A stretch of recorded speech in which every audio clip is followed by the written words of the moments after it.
Welcome to the Hazard Interview. I'm your host, Maggy Martinez, and today we are having an important conversation about leadership, vision, and the future of Georgia 13th Congressional District, which includes Stockbridge, Jonesboro, Lovejoy, Ellenwood, Gwinnett, Covington, and Rockdale counties. Our guest today is Dr. Everton Blair, a lifelong resident of this district, an educator, a public servant, and a new generation of leaders stepping forward here in Georgia and nationwide at a critical moment for our communities. Dr. Blair is one of the top fundraisers in this Democratic primary field and ahead of the competitors for this election to be held May 19. Dr. Blair has built his career around service, education, and equity, and he represents a growing movement of younger leaders bringing fresh and bright ideas to the public office, leaders who understand that change cannot wait. Tonight, we will talk about generational change in politics, the diversity that defines District 13, and the policies that will shape working families, students, and small businesses all across Georgia. So, let's dive in.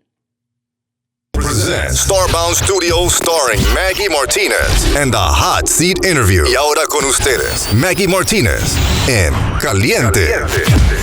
And now, Maggie Martinez. Well, here he is, Dr. Everton Blair. He's running for Congressional District 13, which includes Stockbridge, Jonesboro, Lovejoy, Ellenwood, North Covington, Gwinnett, and Rockdale County. Welcome, Dr. Everton Blair, to the Hazard Interview. Thank you for having me, Maggie. I'm excited to be here.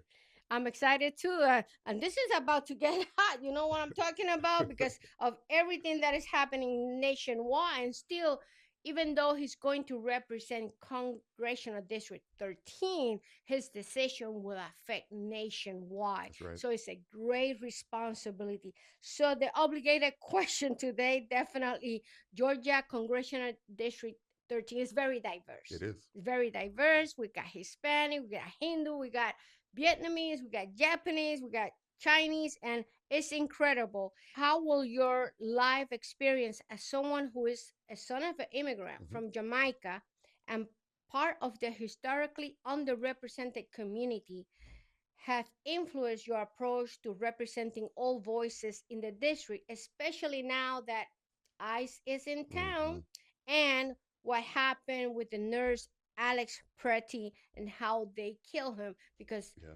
all the videos show that they kill him. Yeah. Honestly, the murder of Alex Pretty is indefensible, just to start there. But I think, as somebody who's been born and raised in this community, and honestly moved to Gwinnett County in the 90s when we were one of the only Black families in the neighborhood, I am no stranger to looking different, to feeling different, and to using that difference as an opportunity to stand out in a positive way. And it allows for me to see people, and it allows for me to make bridges, and to connect with people from various backgrounds. And I saw also the community change around me. The Gwinnett in the 90s when I was in elementary school is very different from Gwinnett today. And across the entire 13th Congressional District, we've, to your point, experienced a lot of growth and development. And with that growth and development come our neighbors, our family and friends, many of them from immigrant backgrounds. And what I think we need in a member of Congress is somebody who recognizes that diversity, who sees it as a value add, and who doesn't praise ICE and doesn't use ICE to terrorize our communities. So I'm very, very clear on the need for us to abolish this regime and abolish ICE, and to go back to a system where we're actually trying to fix our broken immigration system instead of just terrorize our already marginalized communities.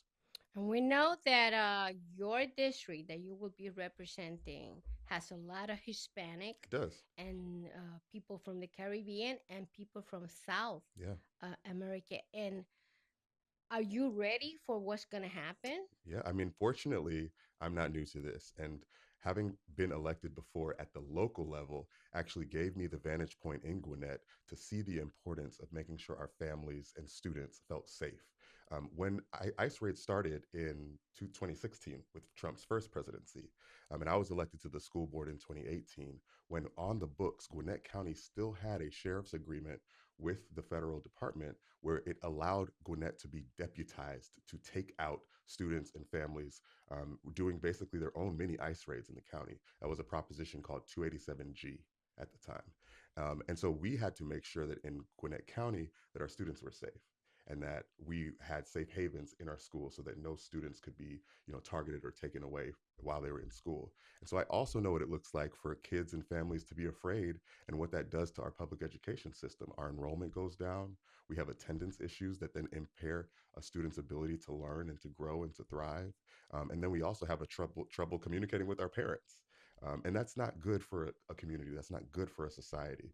And we need to recognize that when we take out these kind of like tyrannical efforts to strong arm people and to punish people, like that's not the right approach. We need to be uplifting folks in our community, giving them pathways to residency and citizenship, clearing up our backlogs in our immigration courts. This is all a product of a broken system. And it is because our leaders have not taken it upon themselves to get into the room and do the negotiation to actually fix it.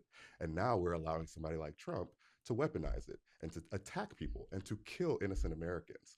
All of that is indefensible. And I think we need a member of Congress who can speak clearly about it. Well, Dr. Blair, you are often described as part of a new generation of leaders with bold ideas. And we saw what happened with the PSC in Georgia, right? With Peter Hoover and Alicia, right?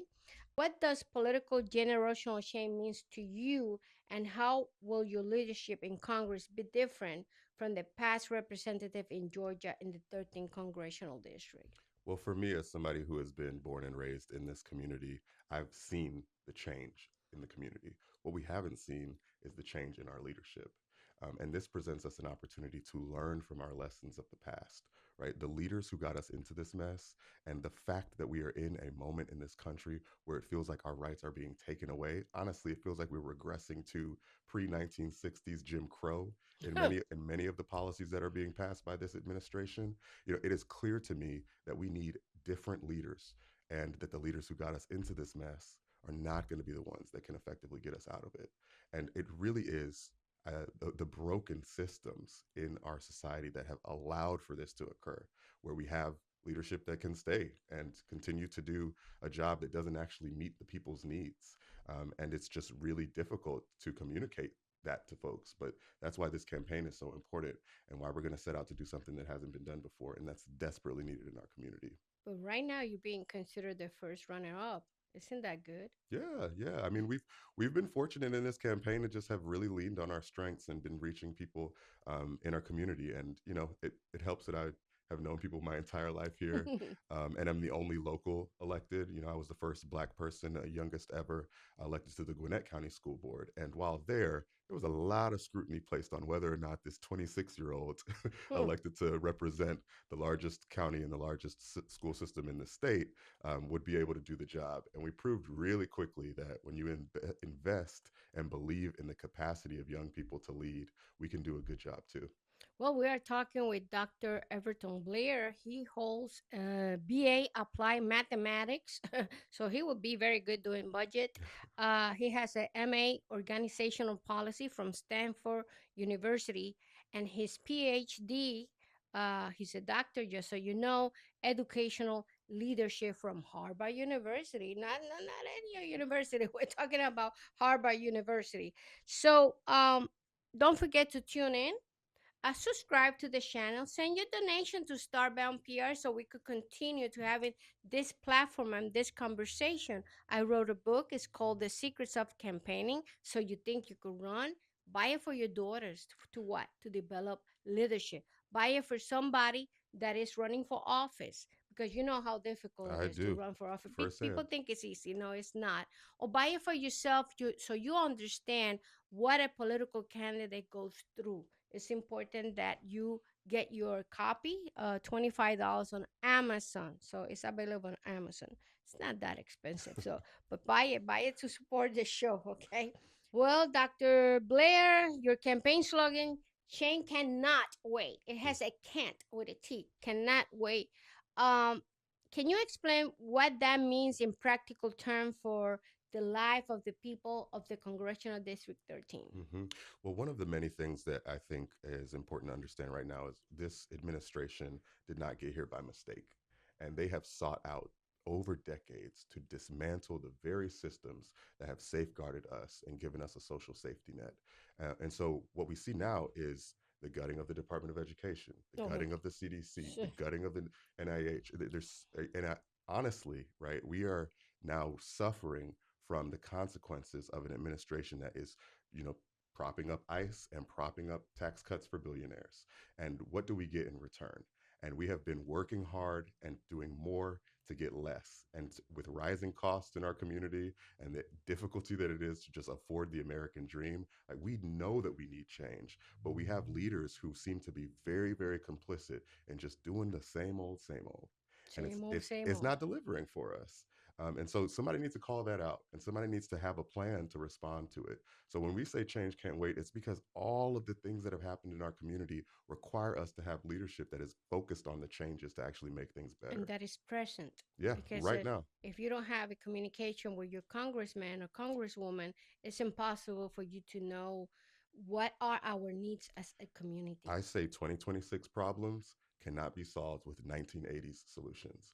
And when you have a member of Congress who has served in elected office for over 50 years and no longer is able to do the job and refuses to communicate with anyone, it is up to us to change that. And that's why we need to have a new representation in this seat. Well, you are rooted in the district of Gwinnett County. Everybody knows you over there. Um, you were raised within the 13th congressional district. Has growing up here shaped your priority, and what specific challenges in the district do you feel uniquely prepared to address? hmm Well, I went to Shiloh Elementary, Middle, and High School in Snellville. And growing up there, I got a tremendous experience. And so many teachers and community members invested in me, which enabled me to go and do so many things. And every time I got another degree or another opportunity, even working in Obama's White House, I always came back home. Because I knew that I wanted to have an impact in the community that served me so well. And so a large part of it is just, home is home. and it, Home is home. and it's got a deep, deep place in my heart for me to know that this is a place where I've chosen to buy a home, where I've chosen to live, and I'm close to my family and my community, and that's why it's important for me to see leadership that we can actually believe in and connect with, and that can solve the problems of the next generation. So I just think that in general, right, like where you grow up teaches you all of your skills and gives you all of your foundation, and that's where you have the greatest strength and the greatest place to go back and make a difference. So, what exactly you did when you worked with President Barack Obama? I worked at the White House Initiative on Educational Excellence for African Americans, a mouthful. And we worked on teacher diversity and also our alternative certification pathways for teachers. We basically went across the country and realized that there aren't enough Black male teachers in our schools. And so, how can we increase that number and how can we give them the support and the training so that they stay in the classroom? Right out of college, I was a math teacher. And it was for many of my students the first time that they had a teacher that looked like them in a Mm, math class. And my interesting. kids hated math, but they really loved being in my classroom, and I think it was because we had a connection. And Right. I went above and beyond to make sure that they would be Hmm. successful. So a lot of it was just using the connections that we have with our students to really make sure that they're doing well, and those were the sorts of things that we were able to uplift at the White House. That's excellent. You see what I'm talking about? Uh-huh. Dr. Everton Blair, he's running for Congressional District 13. Don't forget that that covers, so that way you know, Stockbridge, Jonesboro, Lovejoy, Ellenwood, North Covington, Gwinnett, and Rockdale counties. It's important that you know he will be representing you if you live in those areas. Education and federal policy. This Mhm. is your specialty. This is like your backbone in terms of what your experience and what you have done for the community.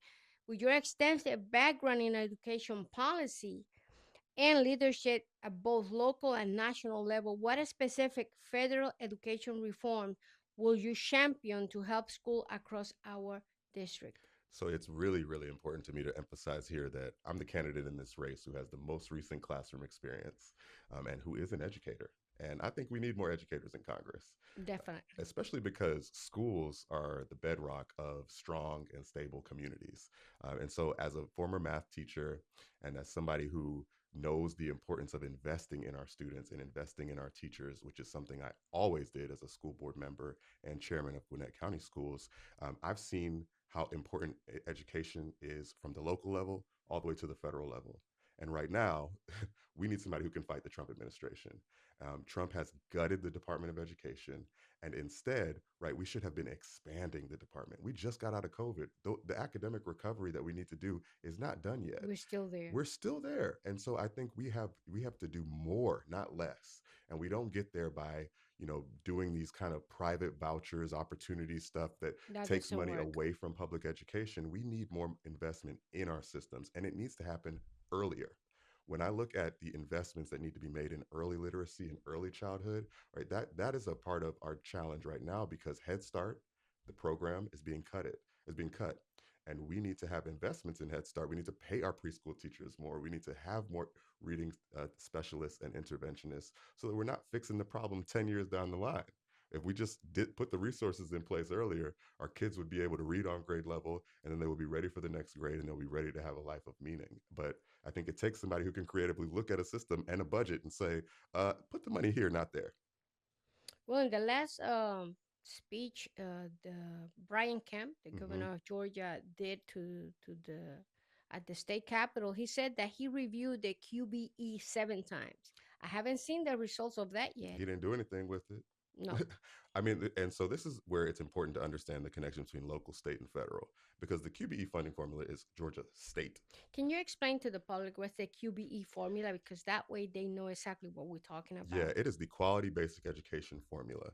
And this is basically the law that governs how we spend money for schools, for our public schools in Georgia. Now, as a local elected, you can also do property taxes in your community and shore up some of the difference by doing things with your local tax base. But the federal government also plays a role. And typically, the federal government only has about 10% of the budget in any one school system. But if the QBE funding formula isn't enough, the federal government can step in and supplement it. And you could have a member of Congress that uses that as an opportunity to go to bat for their community and say, we need more funds in career and technical education for our high school students so that they can graduate with a job and have an industry credential and they're prepared for the workforce. And then you could also say, right, we need more Head Start programs so that there's more providers for early childhood and for daycare centers. That would make an incentive for there to be more people to go into that industry, which would make the costs lower and would provide for more slots. So you're not competing with 1,000 other parents to get your kid into daycare and it ends up costing you the price of a mortgage. But if you don't connect these dots and you can't see the connection between local to state to federal, and you don't have somebody who's listening Mm. and responsive to the local needs, right? Then we're just keep going down this cycle where we don't have enough and we're competing against each other for the limited resources instead of expanding opportunity for everyone. Do you think it's a good idea that teachers don't pay taxes? Well, they do pay taxes. You, Yeah. you mean like we should get rid of teacher taxes? Well, yeah, I think we should raise teacher salaries. I think we should do a lot of creative things to make sure that our teachers can make ends meet. I'd be willing to explore anything related to, giving them even vouchers that would enable them to get cheaper home Oh, prices. that would be nice. Yeah, there's creative grant programs that have been explored in different parts of the country, but it just takes some innovation, and I think we need somebody who can look at the system that we have, figure out some pockets where we can try new things, and then bring quality talent here and allow them to stay. A large part of the problem is our teachers have to work 2 and 3 jobs in order to make their ends meet, Mm-hmm. right? And then they oftentimes have to live far away from where they teach because that's where the cheaper rent is, or that's where they can buy a home that they can actually afford. And so we need to make sure that our wages are on pace with the costs. And that's for our teachers, that's for our paraprofessionals, that's for our bus drivers, that's for our school nutrition workers. Everybody in this system should be able to make their ends meet on one job. And the fact that we cannot anymore is a generational challenge that we have allowed to get worse and worse. So we just need somebody who can respond to it and Well, raise these salaries. I'm a certified teacher in the state of Georgia. I retired around 8 years ago. And every time they gave us a salary increase, it didn't make anything, because then they will take money out of other areas. So in reality, if we don't pay taxes, that would be nice, Yeah. especially the retired ones, in case. Well, leadership during crisis. Right now, the whole nation, the big beautiful bleed, the ugly bill. We have not seen the consequences yet of Yeah. what's going to happen, especially for education. That's right. And as the first person of color and the youngest ever member of the Gwinnett County Board of Education, including leading during the COVID pandemic, what lessons from that experience will you bring to Congress? Because this is not the only pandemic we're going to have. We're going to Hmm. have more pandemics. So are we ready, really? No, I don't think so. I can answer this question in so many ways. First part is, the ugly bill, Trump's terrible bill, only passed by one vote. Hmm. And we also went in through a whole government shutdown because the ACA subsidies were cut from that bill. And then we allowed for us to just leave our leverage on the table and back down. Hmm. And we still don't have the healthcare subsidies today. A part of that is because Democrats don't fight. And we need stronger fighters in our caucus who can stand 10 toes down on the things that we need to deliver for our communities and be focused, be unafraid of this president, of unafraid of his little cronies, and actually just communicate what we're going to do and what we're not going to negotiate around, or what our non-negotiables are. At the same time, though, we saw members of Congress who stayed in their seats for so long that they passed away. Three members of Congress died before they could vote on Trump's bill, and they were all Democrats: Jerry Connolly, Sylvester Turner, and Raul Grijalva. That's why it's important for all of us across the country to look at the math, look at the margins, and realize that if we don't elect members who can do the job, who can last the test of time, and who we are guaranteed for certain can make it through the entirety of Trump's presidency, then that's on us, because then we lose the representation that we need. On top of that, we can have somebody who has the experience of leading through crisis and has shown the fortitude and the strength to be able to look the adversary in the eye and to be firm in opposition to it. And that's something that I've done against Brian Kemp as the chairman of the board during COVID. That's something I've done against the Trump administration when they tried to come to Gwinnett and terrorize us. And so I think a lot of the work that I've done has been successful just because I'm not afraid. I know what's at stake, and I know that there are so many of us that don't have a voice, and so we need somebody who can go up there and really go at bat for us. Well, Kemp's Medicaid pathway to Medicaid that's a joke, Mm-hmm. because usually if you need Medicaid, it's because either you're disabled, you're retired, or you're a single mother, or you cannot find a job. Mm-hmm. Uh, what is your idea in terms of expanding Medicaid in Georgia? Because all these requirements are Yeah. not working. Well, the Democrats in Georgia are doing what they can. They're trying to do, and they've always been bringing this up in the state capital for Georgia to take up the Medicaid expansion that's available. There are federal dollars that we are just leaving on the table every year because we Every refuse as a year. state to expand Medicaid. So that's a separate group. But your federal group, your federal members in Congress can just force bills to the floor that would expand Medicaid anyway, right? Mm-hmm. We can do another version of the Affordable Care Act that doesn't require states to opt into the reimbursement program.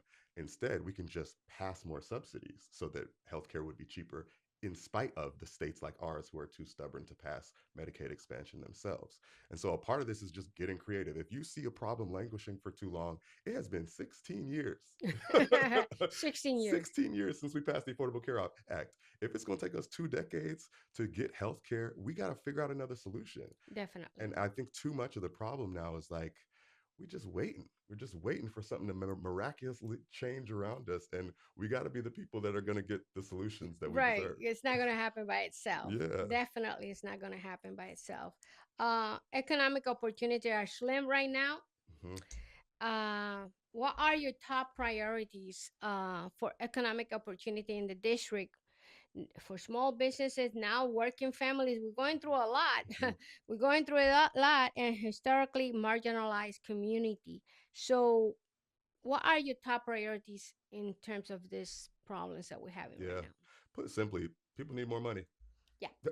And they are working hard and they are making less at the same job, right? And at the same time that they're getting less at that same job, and I'm talking about benefits that they used to have a decade ago that are being taken from them, right? I'm talking about salary freezes, and then all the other costs are going up, but you're still making the same amount that you were 10 years ago, right? So these are the things that make it hard for people to live right now. And that's why we have this crisis around what you can afford. I think we need to expand the minimum wage. We need to increase the minimum wage. And I think we need to look at all of our small business loans, grants, and opportunities in the Small Business Administration and expand them.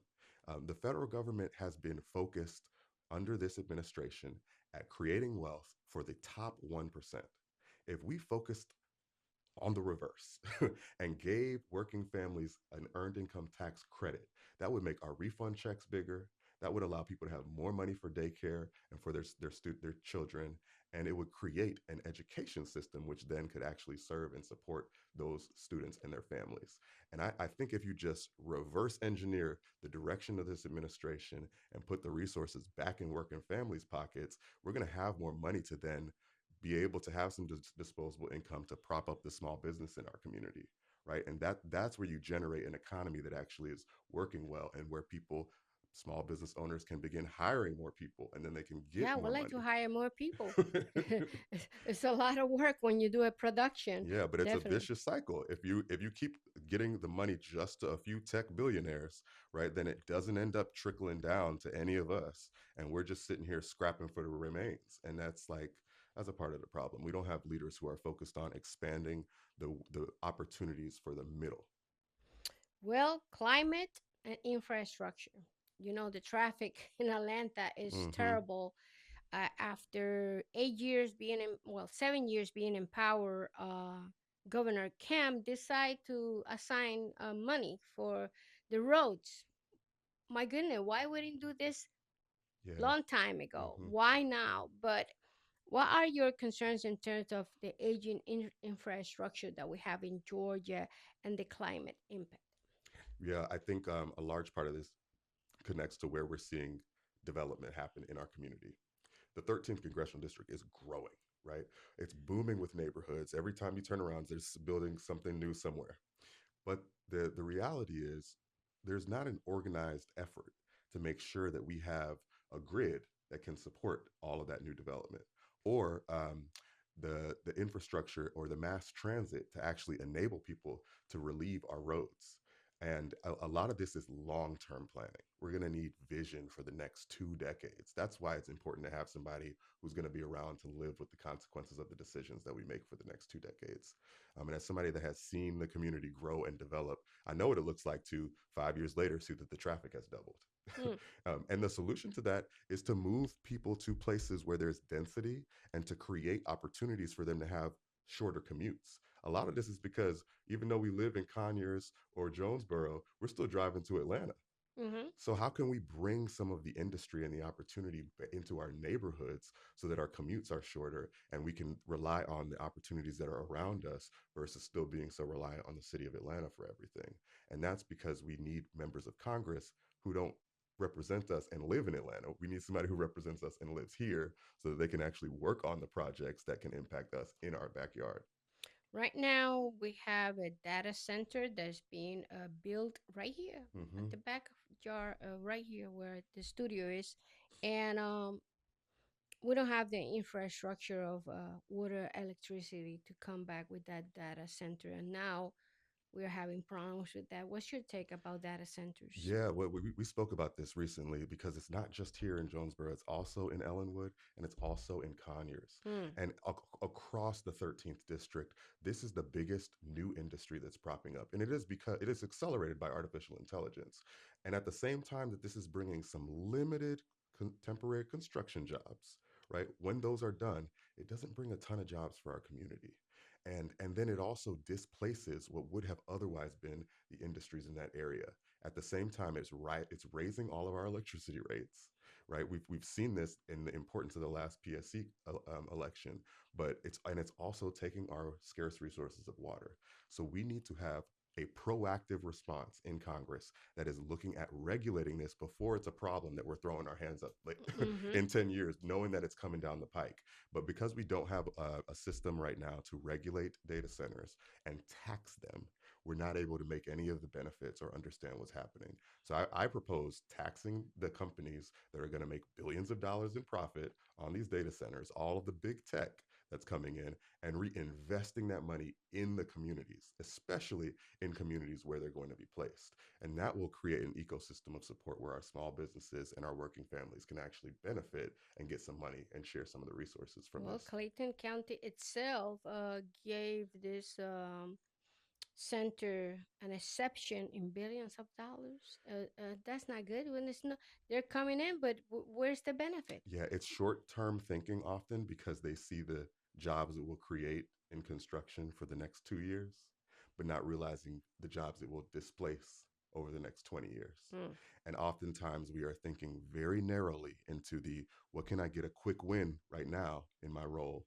But we need to be thinking long term, long game, right? Where can we actually support and sustain our community's economic vitality for decades? Well, diverse electorate. Our community includes a wide political spectrum. How do you plan to work across differences in Congress? What they say to the other side of the aisle, and not just your base. Oh, well, I have a lot of experience with this. um, in 2018, I was 26 years old when I was first elected to the Gwinnett County School Board, and I was the lone Democrat on that board. And I was the youngest by about 40 years, and I was the only person of color. And so I'm used to being in situations where, you might feel a little doubted when you get there. I'm sure people didn't really understand. That's natural. Yeah, Hmm. yeah, I'm sure they didn't really understand that I kind of knew what I was doing. But in that space, I had worked really hard to just lean on the community that I knew I was representing and raise their voices and talk about the issues that I knew mattered for families who had not had their issues addressed. And in so doing, we were able to center what was most important. We were able to work actually with my colleagues, but I knew I couldn't do it alone. So I'm also not new to having to build power. And a large part of what the other side, frankly, is doing better than us right now is building long term power.